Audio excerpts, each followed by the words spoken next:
Dans cette vidéo, je vous propose un rapide tour d'horizon des indices boursiers mondiaux après l'interruption de publication de ces 2 dernières semaines. Donc on verra un update des graphiques suivants: S&P 500, Nasdaq, Eurostock 50 pour l'Europe, FTSE MIB également pour l'Europe, et pour l'Asie, le Hang Seng et le Shanghai Composite. Donc, premier indice assez important toujours, le S&P 500.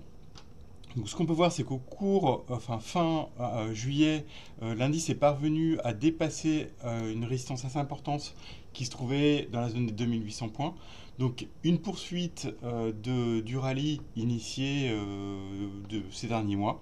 Donc on voit qu'on est toujours dans une phase de reprise technique sur l'indice S&P 500 avec effectivement franchissement d'une zone de résistance importante à 2008.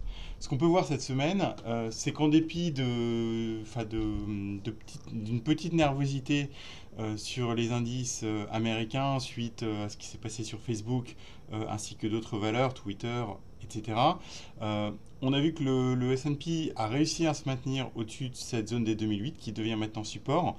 Évidemment, on voit que l'événement Apple a joué plutôt en faveur du S&P hier. Donc une configuration qui reste plutôt positive dans l'ensemble, tant que l'indice parvient à se maintenir au-dessus de 2008. Donc en ligne de mire, c'est toujours les tops de janvier qui sont à 2873. Il n'y a pas vraiment de grosse résistance avant ce niveau-là. Si on regarde sur le Nasdaq maintenant, donc on voit qu'il y a eu une petite nervosité en fin de semaine dernière après les baisses de 20% de Facebook et de Twitter.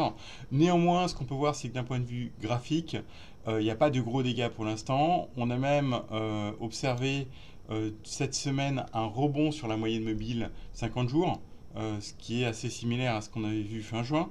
Donc pour l'instant, pas vraiment de gros dégâts sur le Nasdaq 100. L'indice reste haussier et relativement proche de ses plus hauts historiques qui ont été atteints fin juillet. À noter toutefois une petite détérioration, enfin très légère mais quand même à surveiller, du graphe relatif Nasdaq contre S&P 500. Donc là on voit que l'indice est un petit peu plus négatif dans la mesure où le graphe relatif cette semaine a franchi à la baisse son précédent point bas. Donc là, on voit que sur le Nasdaq, ce n'est pas le cas pour l'instant. En absolu, la zone de support assez importante, c'est 7000.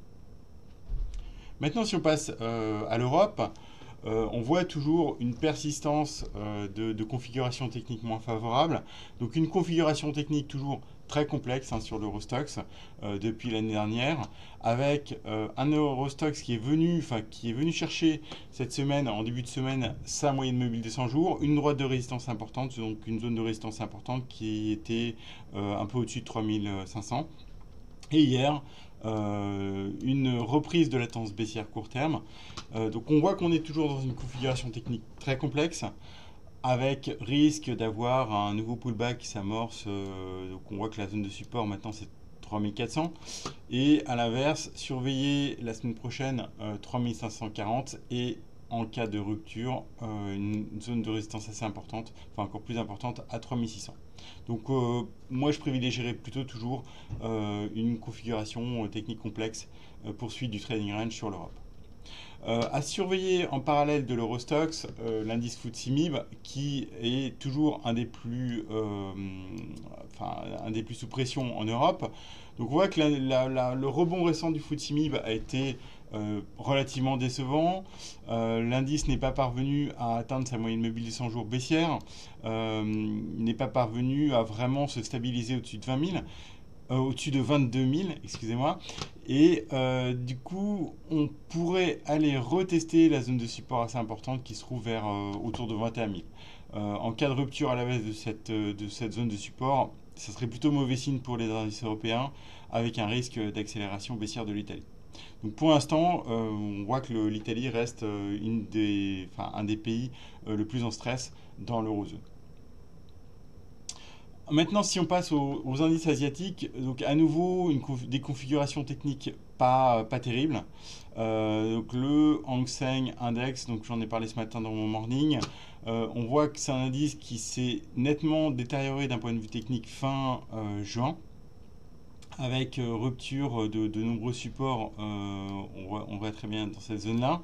Et ce qu'on peut voir, c'est que le Hang Seng a fait plusieurs tentatives de rebond fin juillet sans vraiment parvenir à dépasser la zone des 29 000 points. On voit ici. Donc d'un point de vue technique, c'est un indice qui reste très fragile. Tous les indices chinois dans l'ensemble restent relativement fragiles. Et le Hang Seng revient sur une zone de support Fibonacci qui avait été testée avec succès début juillet. Donc un peu de manière similaire à ce qu'on voyait il y a quelques minutes sur le FTSE MIB. Risque de rupture, enfin de poursuite de la tendance baissière. Et dans ce cas-là, on voit que la prochaine zone de support assez importante et le risque à la baisse se trouve dans la zone des 26 000 points. À mentionner, pour vraiment commencer à améliorer la configuration technique de l'indice Hang Seng, une rupture des 29 000 points. Dernier indice dont je voulais vous parler, c'est le Shanghai Composite. Donc ça reste un des indices les plus faibles. On voit que c'est pas nouveau, hein, depuis la rupture des 3050 points, l'indice reste quand même relativement fragile. À l'instar du Hang Seng, donc un rebond technique récent qui a fait long feu, et une reprise de la tendance baissière de court terme avec un risque de reprendre la tendance baissière à court terme d'aller voir des plus bas niveaux. Le downside risk pour moi c'est 2650 qui correspond au plus bas de l'année 2016.